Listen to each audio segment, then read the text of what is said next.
This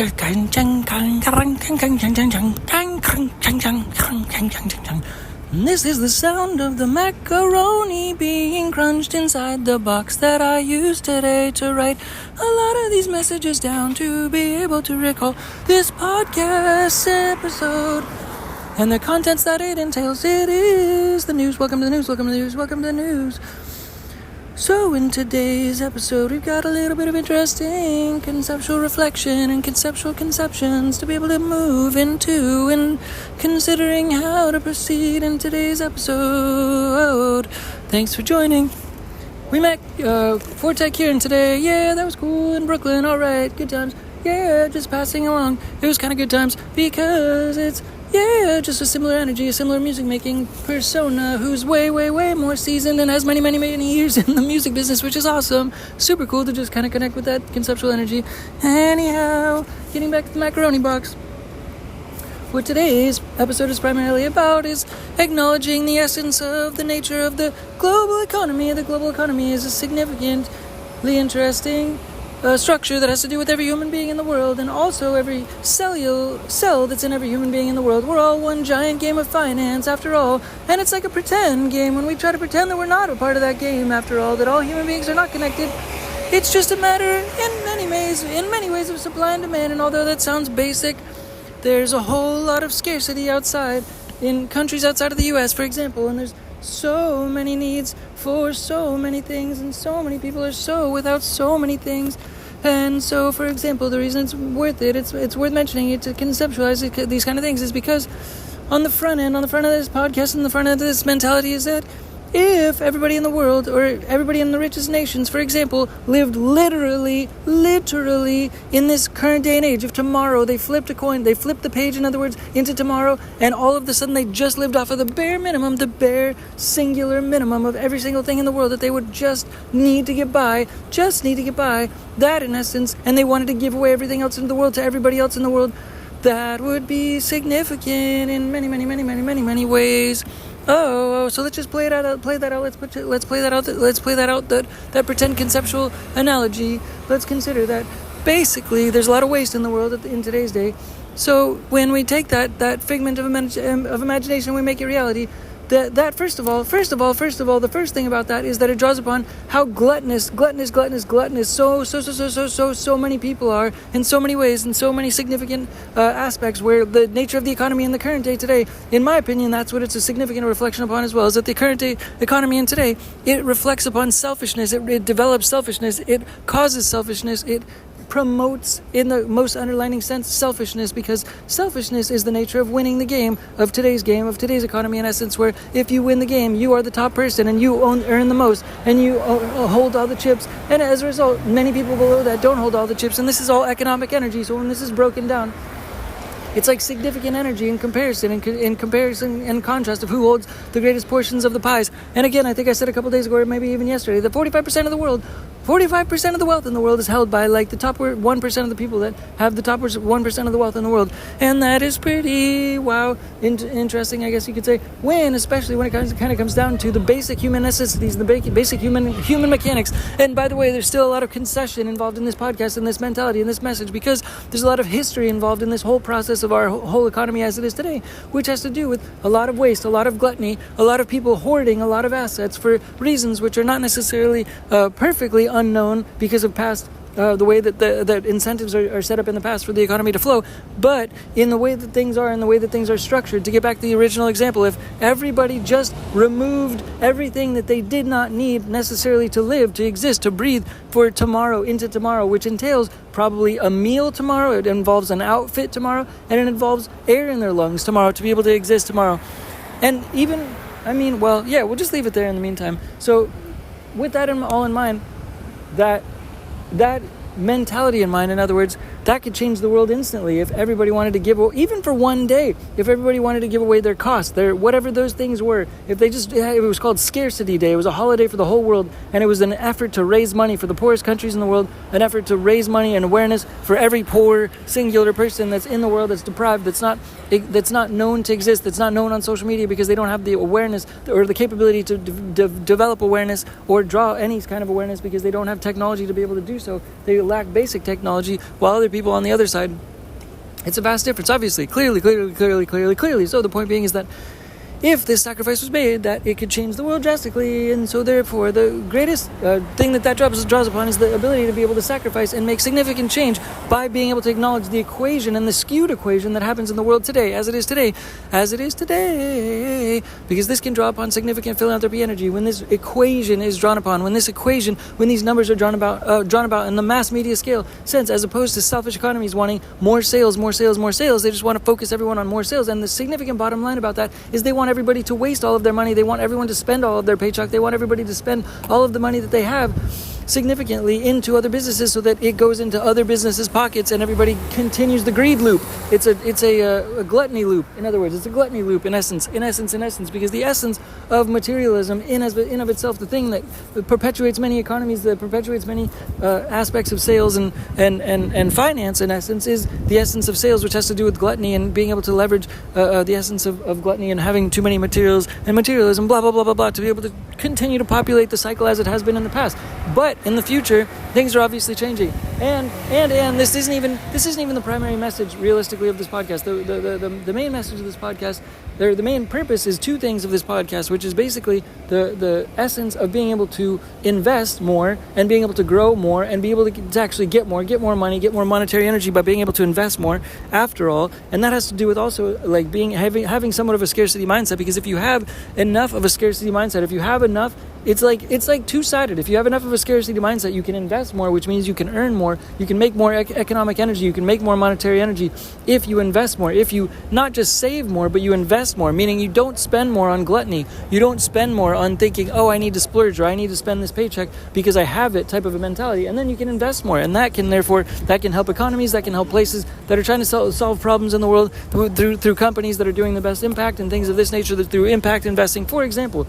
But at the same time, it also helps to be able to possibly one day eventually free up a schedule so that somebody could just invest. And then therefore, eventually, if they didn't have to work, for example, they didn't have to use their time, they didn't have to use one frequency of the whole world to spend that thing called time, which is one frequency, one person's frequency, to be able to spend that one frequency on all of their income necessarily. If they could separate from that necessarily because of being spending conscious and because of being saving conscious and because of being investing conscious, then they tap into the rest of the wavelengths into the world. The rest of the wavelengths of the world is obviously a lot more significant than just one wavelength of one person. And the point being kind of is because if somebody has only so much attention in the world, and it's not to say that they can't divide that attention even with a day job, it's actually promoted to divide attention if they have a day job. But it's a lot less likely and it's a lot less momentous to be able to have two things to have to focus on, including a day job and then trying to invest on top of that. That's actually the best program to do in essence. But it's a significant item that it's two-sided because the world lacks in other places in the world because there's too much of a gluttonous mindset, because this doesn't happen very often where people are able to parse out the ability to save and then also to invest and then also to work at the same time to be able to try to grow out of the interest or the nature or the essence for the need to be able to have to work, for example, because they have enough residual from investing and secondary income from the principal income on the back end of that. So secondary income is coming over the top and the principal stays the same, in essence, creating enough economic energy to be able to not have to necessarily have a day job. And the point being, though,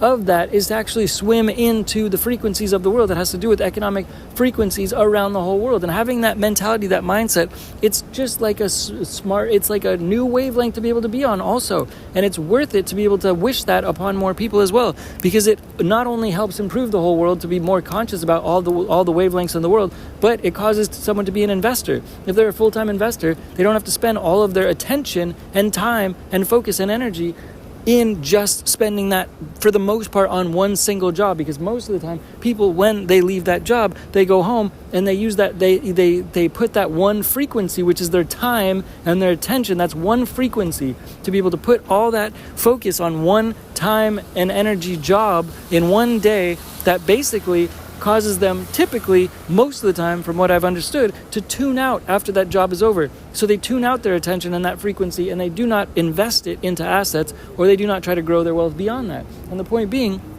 in essence, is that they tune out into TV or something that is not an asset attention, or it's not learning, it's not growing the ability to earn more assets, in essence, or it's not investing, typically.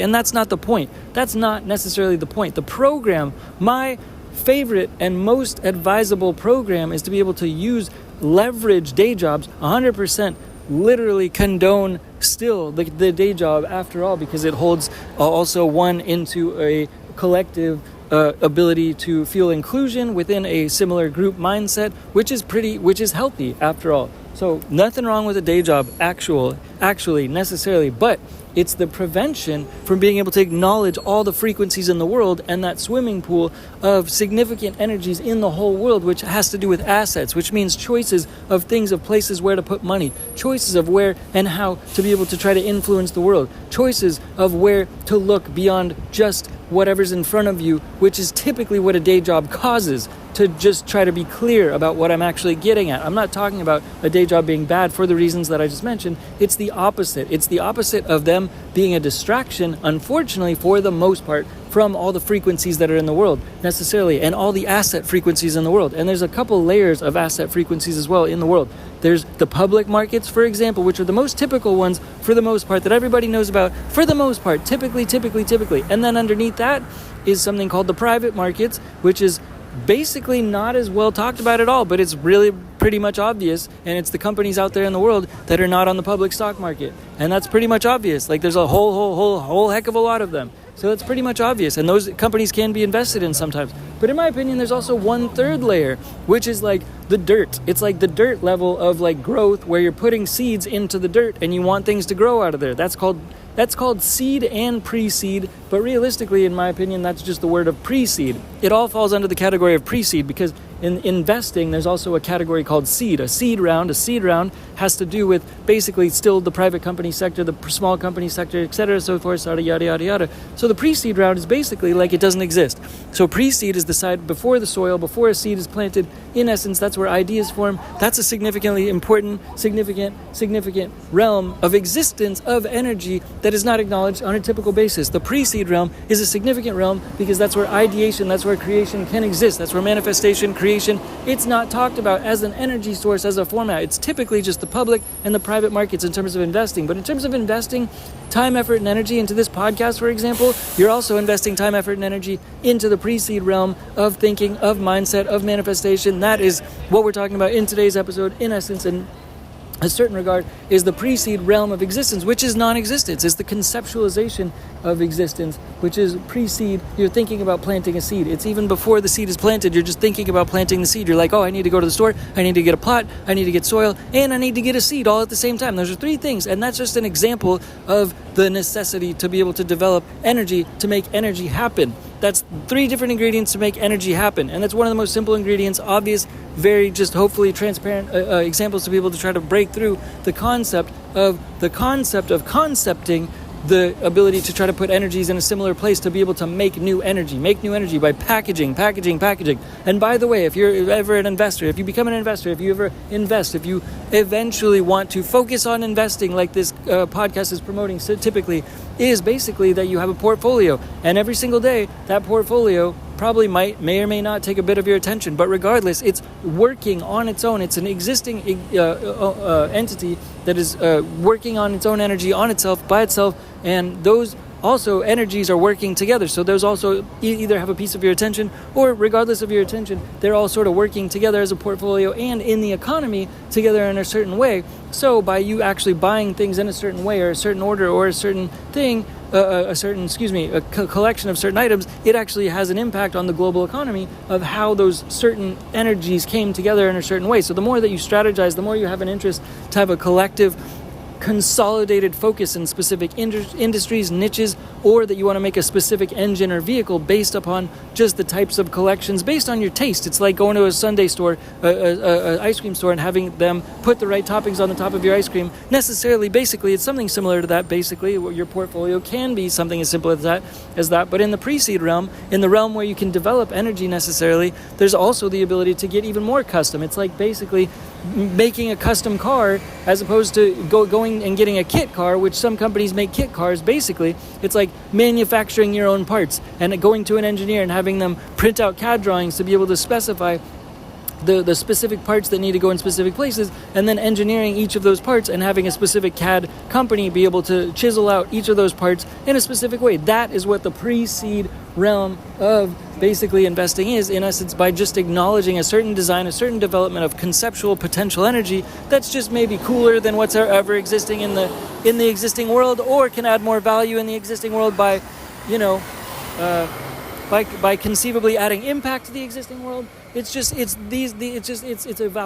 value based. In other words, in essence, it's value based because value is the nature of investing. After all, you're trying to value stack. So you're looking for value. You're looking for ways to add value into the world. And so developing a custom vehicle is basically you're developing the best impact for, again, like philanthropy energy. Philanthropy energy is basically all I talk about for the most part. And so philanthropy energy is the thing that you're trying to work towards making the most of, in essence, because if you work towards making that kind of a vehicle, then in essence it's kind of like tricking yourself into making the one of the more impactful type of portfolios that is possibly conceptually potentially able to possibly be made, because that type of energy, that type of focus to be able to create philanthropy energy develops the focus to be able to develop the mindset to focus on something that's the most impactful in terms of money. The thing that most impacts money is developing impact after all, and just improving lives in essence. And so that's sort of the purpose, is to be able to tap into all of the frequencies in the world and having those three layers to be able to coalesce in your mindset all the time,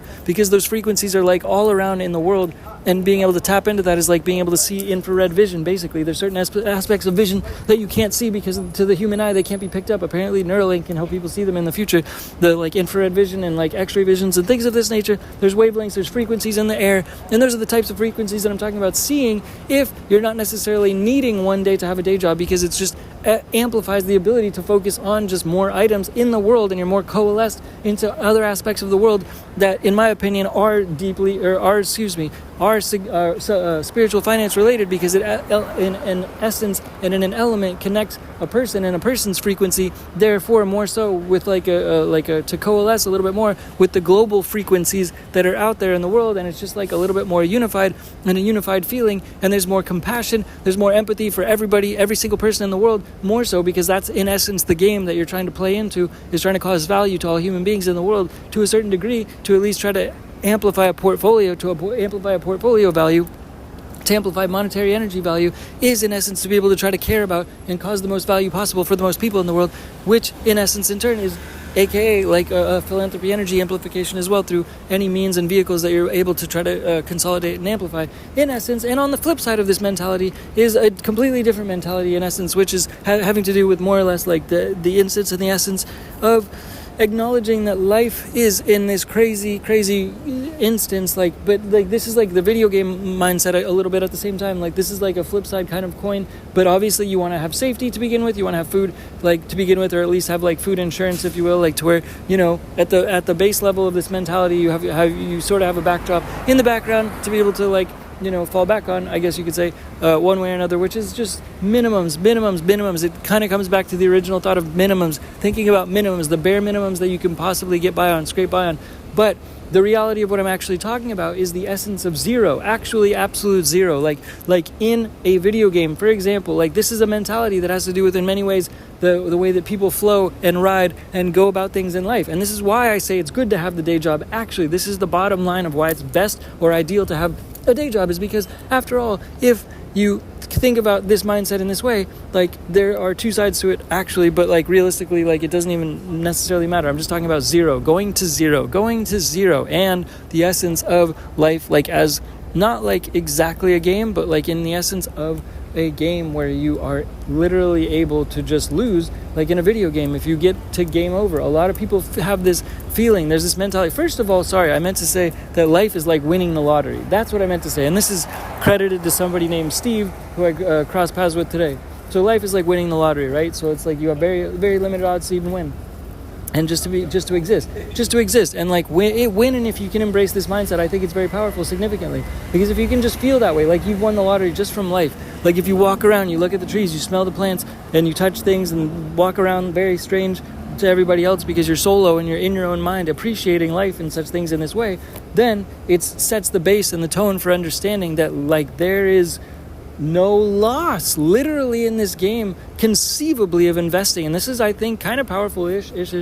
Like you just, if you have that mentality, like then you can't lose in investing. Like it becomes a paper game of Monopoly because in essence, like you've already won the game of life by living. In essence, like that is a thing though. It's a big deal. And that's what I mean by having something to fall back on. Like either having, food at your mom's house to be able to go eat in essence, or like in the most like a job is absolutely a fantastic thing to fall back on, because if you have this like addiction to playing video games, for example, like in relation to video games,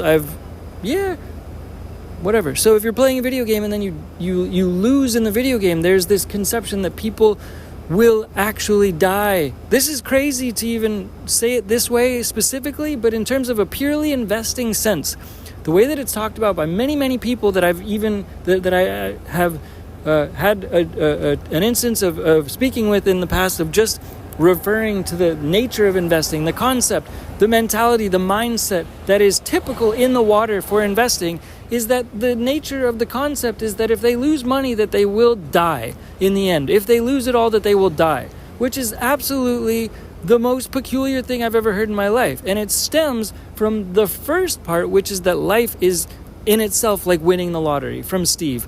Life is like winning the lottery. So we want to start there with mindset number 2, which is in essence is that, like, we'll call mindset number 1 swimming in the frequencies of the world. And you want to have the opportunity to swim in the frequencies of the world by acknowledging they exist. I don't think other podcasts are going to really talk about it like that, or other places or sources for information are going to talk about it that way necessarily.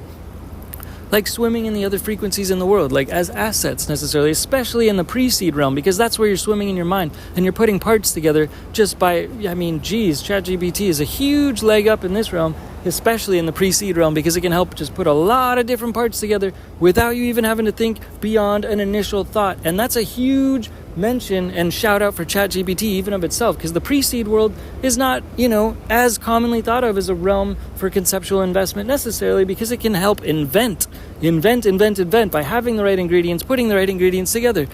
I will not go down that side tangent. Anyways, to go back to the original the second concept is that if you won the lottery, technically, if life is like the lottery conceptually, like meaning you have food and you can just think of it that way, like if you just don't need anything, you know that you don't need anything, like you just know at the core, and a lot of people roll like that anyway, then the idea that you actually die when you lose all your money is absolutely it's the polar opposite of absurd. So it's like it's like someone being half pregnant. It's like people are half pregnant with this mentality. People are half pregnant with this mentality because obviously they're happy to be alive, but they have a mentality towards investing. I feel like they die when they lose all their money, and that's not the right mentality. Obviously, the point being is that if you have the mentality like you won the lottery in life, and then you look at investing like monopoly money, like it's all fake because it is fake, and life is the actual lottery, then it becomes, in an ideal sense,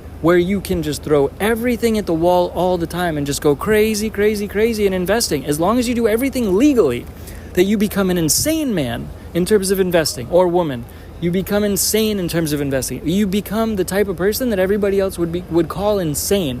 And the reason is because it's all fake anyways. It's all monopoly money anyways. I mean, someone such as Grant Cardone says that. I'm not trying at all to quote Grant Cardone in this podcast at all for any reason whatsoever. But it is like that is all I'm saying, because he's a billionaire. So I may as well say it, because it's monopoly money. It's like monopoly money, meaning if you go, this is an expression, okay? If you go balls to the wall, that's an expression, then it means you have nothing to lose. And you play it like you have nothing to lose. And especially, the highest leg up in this as well, is that if you just play with a job still, and you continue to go balls to the wall with every single asset that you have, and you just get that minimalist mentality, this minimalist scarcity mindset, and even you stick with that scarcity mindset if you get a secondary source of income, literally you're sleeping in your mom's basement and you're eating her food, and even though you have a first job, and you just continue to go balls to the wall with every single asset you can possibly sell on the internet and every single asset that you can possibly invest in, that's balls to the wall. That's balls to the wall, but you do it to the most extreme extent that you possibly can, not necessarily leveraging to put yourself in a hole, but leveraging to the extent to where you can like borrow with banks to like buy real estate, for example. That's how Grant Cardone got to be a billionaire in real estate, for example. You put down 20% on a piece of real estate, the bank owns 80%, and then you can leverage the cash flow from that, and then you therefore can do what Grant Cardone did. That's literally all it did for many, many years to become a billionaire. Just that recipe. That is it. One single action, again. And that's kind of like balls to the wall, but it's not, because it's just like, you're just doing because you're grateful and you don't need anything else and you still have a day job. So, I mean, like, that's the basic, but the polar opposite of that, of not dying, if you had nothing else, is like sleeping in a car. If you had to come down to a car. Cars, the expense of that is not that much necessarily, and a little bit of food is not that much either. So we're just going to end it there, basically. I don't know, hopefully there's a little bit of value. Kind of went a little bit long, but nonetheless. Hopefully we really wanted to just emphasize like the lottery thing of like living and existing, because hopefully AI, artificial intelligence, can help people live longer, and Neuralink can help people live longer, and that's really the game. That's really the game after all. Like the thing of value of even investing is not really, it's not the game, it's not necessarily the game. Money is not the game, materialism is not the game necessarily. Life, living, existence is the game necessarily, and like trying in the frequency pool, the pools of frequency in the world. That's becoming an entrepreneur, that's becoming an investor, that's becoming a marketer, all at the same time, because you have to do all those things to swim in those pools of frequencies, because you're sifting through them, you're developing, you're talking to manufacturers, talking to different people, you're just coordinating things and energies to come together to be able to ride the energies and flow with them necessarily as they become assets and they become positive items and add value in the world to people's lives. It has nothing to do with game over and then like death. Nothing to do with that. It's actually like the idea of this podcast is to try to go against that and just like kind of try to coordinate against that, to be able to develop a movement for people to develop philanthropy energy to try to give everything to everybody in the world, because otherwise it's a farce and it's causing real people to lose their lives in many places in the world because they have less than ample resources all over the world. It's an extreme call for action at the same time. It's an extreme call for action to be able to become educated and to be able to change the world collectively with collective energies, collective efforts, and collectively developing collective energy all together, monetary and philanthropy energy all around the world, to be able to continue to collectively work together, to collectively develop the most philanthropy energy, to develop the most influence and impact to the most people all around the world, and the most philanthropy all around the world at all given times through the philanthropy energy grid that everybody in the world is able to make together by constantly cranking out philanthropy energy. Thanks again, DINKY. Bye, peace, bye.